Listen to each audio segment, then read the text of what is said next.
This YouTube channel does not promote any violent, harmful, or illegal activities. All content provided by this channel is meant for an educational purpose only.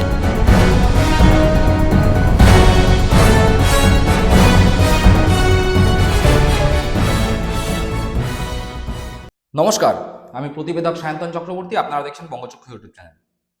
SIR শেষ, voter তালিকা প্রকাশিত হয়ে গেছে। Voter তালিকা প্রকাশিত হওয়ার পরে দেখা যাচ্ছে যে মোটামুটি ওই 70 লক্ষের আশেপাশে, 65 থেকে 70 লক্ষের আশেপাশে নাম বাদ পড়েছে এই পশ্চিমবাংলায়। আর 60 লক্ষের কাছাকাছি নাম আন্ডার অ্যাডজুডিকেশন, বিচারাধীন। এই 60 লক্ষ মানুষের নাম বিচারাধীন রয়েছে।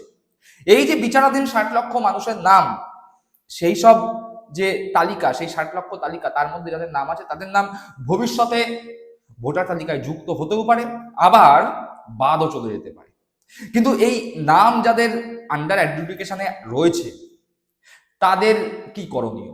ডিলিটেড যাদের নাম হয়ে গেছে, অর্থাৎ ভোটার তালিকা প্রকাশিত হয়েছে, আপনারা দেখতে পেয়েছেন ভোটার তালিকায় 3 ধরনের নাম দেখা গেছে। একটা হচ্ছে নাম রয়েছে, নামের পাশে কিচ্ছু নেই, কোনো দাগ নেই, কোনো লেখা নেই, কিচ্ছু নেই, তার মানে নাম আপনার সেফ আছে, আপনার নাম ভোটার তালিকায় আছে।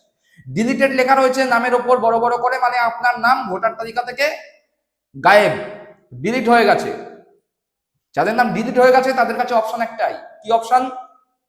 যত দ্রুত সম্ভব কাছাকাছি যেই নির্বাচনী দপ্তর রয়েছে বা নির্বাচন কমিশনের স্বীকৃত দপ্তর রয়েছে সেখানে যান, যোগাযোগ করুন, স্থানীয় বিএলও যারা আছে তাদের সঙ্গে যোগাযোগ করুন, এবং সব থেকে বড় কথা নিজের এলাকার তৃণমূল কংগ্রেসের কর্মী সমর্থকদের সঙ্গে যোগাযোগ করুন। তার কারণে এই এসআইআর পর্বে যারা আপনাদের পাশে দাঁড়িয়েছিল তারাও তৃণমূল কংগ্রেস কর্মী। যদি আপনার নাম ভোটার তালিকা থেকে ডিলিট হয়ে গিয়ে থাকে, সেই নাম তোলার জন্য যদি আপনার পাশে এসে আপনাকে কেউ হেল্প করে, তারাও সেই তৃণমূল কংগ্রেস কর্মী হবে। এই কাজটা করতে পারেন, অথবা অনলাইনে ফর্ম 6 ফিল আপ করে আবেদন করুন, করে বলুন যে আমার নাম ডিলিট করে দেওয়া হয়েছে, আমি এখানকার বৈধ ভোটার, এবং তার সপক্ষে আধার কার্ড, পাসপোর্ট, ইলেকট্রিসিটি বিল, হেনা তেনা যা ডকুমেন্ট আছে সাবমিট করে আপলোড করুন। এছাড়া কোনো গতি নেই, নাম ডিলিট হয়ে গেছে কিন্তু। আর যাদের নাম আন্ডার অ্যাডজুডিকেশন আছে তারা কি করবেন? দেখুন, যাদের নাম আন্ডার অ্যাডজুডিকেশন আছে তাদের এই মুহূর্তে করার কিচ্ছু নেই।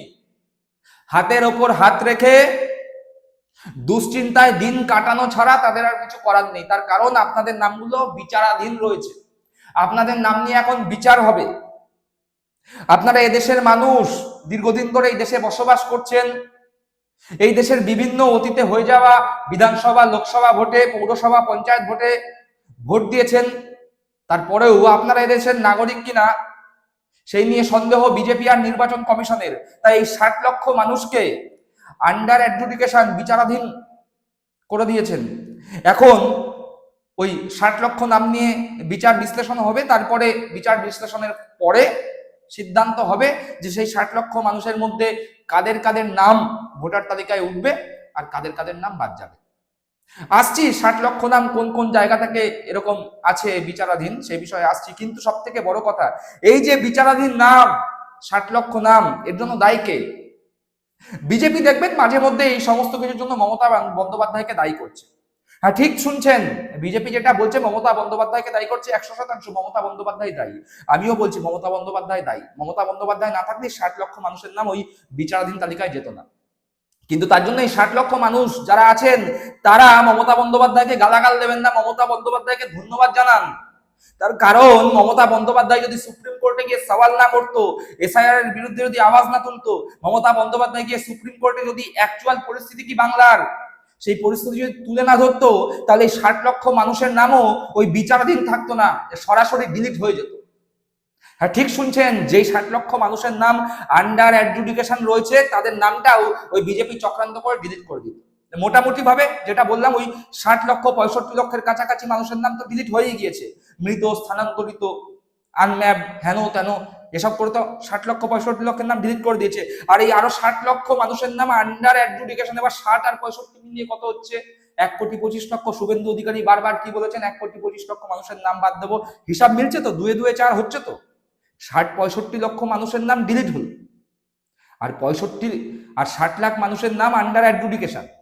অর্থাৎ এই 60 লাখ মানুষের নাম যাদের নাম আন্ডার অ্যাডজুডিকেশনে আছে তাদেরকেও ডিলিট করার টাল করে ফেলেছিল নির্বাচন কমিশন বা নির্যাতন কমিশন বিজেপির অঙ্গুলি হেলনে। যেই নির্যাতন কমিশনের অপচেষ্টা মমতা বন্দ্যোপাধ্যায়ের একটা পদক্ষেপ সুপ্রিম কোর্টে গিয়ে সওয়াল করা, সেই সওয়াল করার জন্য সেই অপচেষ্টা রীতিমতো প্রশ্নচিহ্নের মুখে দাঁড়িয়ে গেছে। সেই 60 লাখ মানুষের নাম ডিলিটের খাতায় যায়নি, বিচারাধীন চলে এসছে, এবং এর জন্য ওই 60 লাখ মানুষের উচিত মমতা বন্দ্যোপাধ্যায়ের নামে জয়ধ্বনি করা, মমতা বন্দ্যোপাধ্যায়কে ধন্যবাদ কৃতজ্ঞতা জ্ঞাপন করা। তার কারণ ওই মহিলা না থাকলে, রাজ্যের মুখ্যমন্ত্রী মমতা বন্দ্যোপাধ্যায় না থাকলে, তিনি যদি সুপ্রিম কোর্টে গিয়ে সওয়াল না করতেন, তাহলে ওই নামের তালিকা 60 লক্ষ নামের তালিকা বিচারাধীন না হয়ে সরাসরি ডিলিটের খাতায় চলে যেত। এবার প্রশ্ন হচ্ছে, এই যে 60 লাখ নাম বিচারাধীন আন্ডার অ্যাডজুডিকেশন, এই নামগুলো কোথাকার? ঘটনাচক্রে দেখা গেছে মুর্শিদাবাদ এবং মালদা, এই যে দুই জেলা মুসলিম সংখ্যাগরিষ্ঠ জেলা, যেখানে মুসলিমদের সংখ্যাধিক্য, সেই দুই জেলা মিলিয়েই প্রায় 20 লক্ষের কাছাকাছি নাম আন্ডার অ্যাডজুডিকেশন বিচারাধীন। বাদ বাকি 40 লক্ষ উত্তর 24 পরগনা, দক্ষিণ 24 পরগনা, বর্ধমান, 2 দিনাজপুর, এরকম যেখানে মোটামুটি মুসলিম সংখ্যা বা জনসংখ্যা বেশি রয়েছে, সে সমস্ত জায়গায় দেখা যাচ্ছে বেশি নাম এরকম আন্ডার অ্যাডজুডিকেশন। এবার এক্ষেত্রে বিজেপি তো ভাবছে যে সত্যি ভালো হয়েছে, বা বিজেপি সমর্থকরা ভাবছে সত্যি ভালো হয়েছে, সব বাংলাদেশি মুসলিম, রোহিঙ্গা, পাকিস্তান থেকে আসা মুসলিম, বাংলাদেশি মুসলিম এখানে জোর করে আছে, তাদের নাম বিচারাধীন হয়েছে, ভালো হয়েছে। কিন্তু ঘটনাচক্রে আসলে কি বিজেপি নিশ্চিন্ত? না, বিজেপি নিশ্চিন্ত না। তার কারণ এই যে 60 লক্ষ মানুষের নাম বিচারাধীন রয়েছে, এই 60 লক্ষ মানুষের নাম যাদের নাম বিচারাধীন রয়েছে, তাদের 60 লক্ষের 60 লক্ষই বাদ চলে যাবে না। ধরে নিলাম তর্কের খাতিরে বিজেপির কপাল যদি খুব ভালো হয়, তাহলে 20 লক্ষ বাদ চলে গেল, বাদ বাকি 40 লক্ষ নাম তো থাকবে। এবার এই 40 লক্ষ মুসলিম মালদা, মুর্শিদাবাদ এবং যে সমস্ত জায়গায় সংখ্যাগরিষ্ঠ মুসলিমরা রয়েছে, সে সমস্ত জায়গায় 40 লক্ষ মুসলিমের নাম যারা বিচারাধীন রয়েছে, তাদের নাম যদি এই তালিকায় উঠে যায়, তাহলে কি তারা তৃণমূল ছাড়া অন্য কাউকে ভোট দেবে? তার কারণ তারা জানবে যে এই বিজেপি দল যারা চক্রান্ত করেছিল আমাদের নাম ভোটার তালিকা থেকে বাদ দেওয়ার জন্য। আর এই মুহূর্তে বিজেপিকে আটকাতে পারে শুধু তৃণমূল, কোন সিপিএম, আইএসএফ, জনতা উন্নয়ন পার্টি নয়। আর বিজেপি যেটা ভাবছিল আইএসএফ, জনতা উন্নয়ন পার্টির মতো, হুমায়ুন কবির, নওশাদ সিদ্দিকীর মতো দালালদের রাস্তায় নামিয়ে তৃণমূল কংগ্রেসের ভোট কাটবে, মালদা, মুর্শিদাবাদ মুসলিম সংখ্যাগরিষ্ঠ এলাকাগুলোয় তৃণমূল কংগ্রেসের ভোট কাটবে, তাদের সেই প্ল্যান পরিকল্পনায় রীতিমতো ঝামা ঘষে দিয়েছে এই এসআইআর এর পরে আন্ডার অ্যাডজুডিকেশনের তালিকা। সুতরাং বোঝাই যাচ্ছে যে এই 60 লক্ষ লোকের নাম আন্ডার অ্যাডজুডিকেশনের তালিকায় চলে যাওয়ায় খুব একটা নিশ্চিন্ত নয় বিজেপি, বরং বিজেপির কপালের চিন্তার ভাঁজ দিনকে দিন বাড়ছে। শুধু কি মুসলিম ভোট বিজেপি চিন্তা বাড়াচ্ছে? না, একদমই না, বরং বিজেপির নিজের পকেটের ভোট সব থেকে বেশি করে বিজেপির চিন্তার কারণ। কেন বলছি একথা যে বিজেপির নিজের পকেটের ভোট সব থেকে বেশি চিন্তার কারণ? আসছি, সে জায়গায় আসছি, কিন্তু তার আগে কয়েকটা ফিগার দেখাচ্ছি, কয়েকটা নাম্বার দেখাচ্ছি, কয়েকটা সংখ্যা দেখাচ্ছি, সংখ্যা তত্ত্ব দেখাচ্ছি, একটু দেখুন। চাকদা 5834, কল্যাণী 9037, বাগদা 15303, বনগাঁ উত্তর 7926, বনগাঁ দক্ষিণ 6902, গাইঘাটা 6770, হাবড়া 5587, অশোকনগর 6596। এই যে সংখ্যাগুলো দেখলেন, এই সংখ্যাগুলো আন্ডার অ্যাডজুডিকেশন নয়, বিচারাধীন নয়, এই সংখ্যাগুলো ডিলিট হয়ে যাওয়া ভোটারের তালিকা। কোথায়? যেই যেই বিধানসভাগুলোর নাম আর পাশে এই সংখ্যাগুলো দেখলেন, সেই সমস্ত বিধানসভা থেকে তত সংখ্যক মানুষের নাম বাদ গেছে। আর ঘটনাচক্রে এই সমস্ত বিধানসভা মতুয়া সংখ্যাগরিষ্ঠ এলাকা। বলাই বাহুল্য, এই যে নাম বাদ যারা গেছে, যাদের নাম বাদ গেছে, তারা তাই সেই বাদ যাওয়া নামের মধ্যে সংখ্যাগরিষ্ঠ মতুয়াই থাকবে। আর মতুয়া কাদের ভোটার?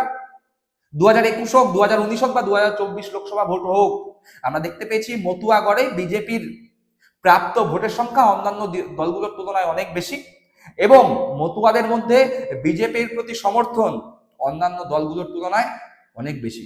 সুতরাং এই যে বাদ যাওয়া ভোটের সংখ্যা বা মতুয়া ভোটের সংখ্যা, সেটা বিজেপির ভোট থেকেই বেশি সংখ্যক কাটা গেছে।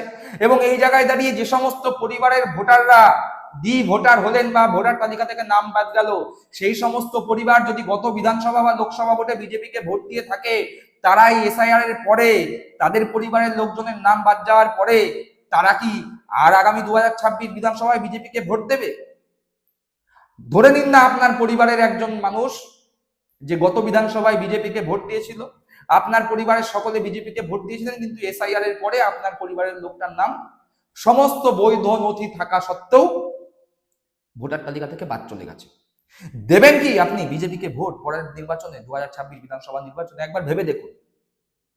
অবশ্যই দেবেন না। তার কারণ আপনিও জানেন, আমিও জানি, আমার আপনার মতো বাংলার সমস্ত সাধারণ মানুষ জানে যে বিজেপি শুধুমাত্র বাংলা দখলের জন্য এই এসআইআর নামক নোংরা খেলাটা নির্যাতন কমিশনকে দিয়ে পশ্চিমবাংলার বুকে সংগঠিত করেছে, এবং যার ফলাফল চোখের সামনে। মতুয়াগড়ে হাহাকার, 40 লাখ থেকে 60 লাখ মানুষের নাম বাদের তালিকায়। কোথায়? সংখ্যালঘু সম্প্রদায়ের মানুষজন যে সমস্ত এলাকায় সংখ্যাগরিষ্ঠ, সে সমস্ত এলাকায়। তাই বিজেপি খুব একটা নিশ্চিন্ত হতে পারছে না। তার কারণ সংখ্যালঘু এলাকায় মুসলিমদের ভোট কাটার জন্য জনতা উন্নয়ন পার্টি, আইএসএফ, হুমায়ুন কবির, নওশাদ সিদ্দিকীকে তো নামিয়েছিলেন, কিন্তু এসআইআর এর পরে মুসলিম জনগণরা বুঝে গিয়েছে এই বাংলায় বিজেপির বিরুদ্ধে লড়াই করবার মতো একমাত্র দল তৃণমূল কংগ্রেস। সুতরাং তৃণমূল কংগ্রেসের ভোট কাটার জন্য যেই দুই দালালকে সামনে এগিয়ে দিয়েছিল বিজেপি, সেই দুই দালাল আর মুসলিমদের ভোট কাটতে পারবে না, অন্তত এসআইআর এর তালিকা প্রকাশ হয়ে যাওয়ার পরে। আর মতুয়াদের চোখে যেই ঠুলিটা বিজেপি পরিয়ে রেখেছিল এসআইআর এর নাম বাদ যাওয়ার খেলায়, সেই ঠুলিটাও এখন মতুয়াদের চোখ থেকে সরে গেছে। সুতরাং চিন্তা, শুধু চিন্তা না, দুশ্চিন্তা বিজেপির জন্য এসআইআর এর ফলাফল প্রকাশ হওয়ার পরে এই বাংলায়। দর্শক বন্ধুরা, আপনারা কি মনে করছেন এই বিষয়ে? অবশ্যই আপনাদের মূল্যবান মন্তব্য কমেন্ট বক্সে কমেন্ট করে জানাবেন। সকলে ভালো থাকবেন, সুস্থ থাকবেন। জয় হিন্দ, বন্দে মাতরম।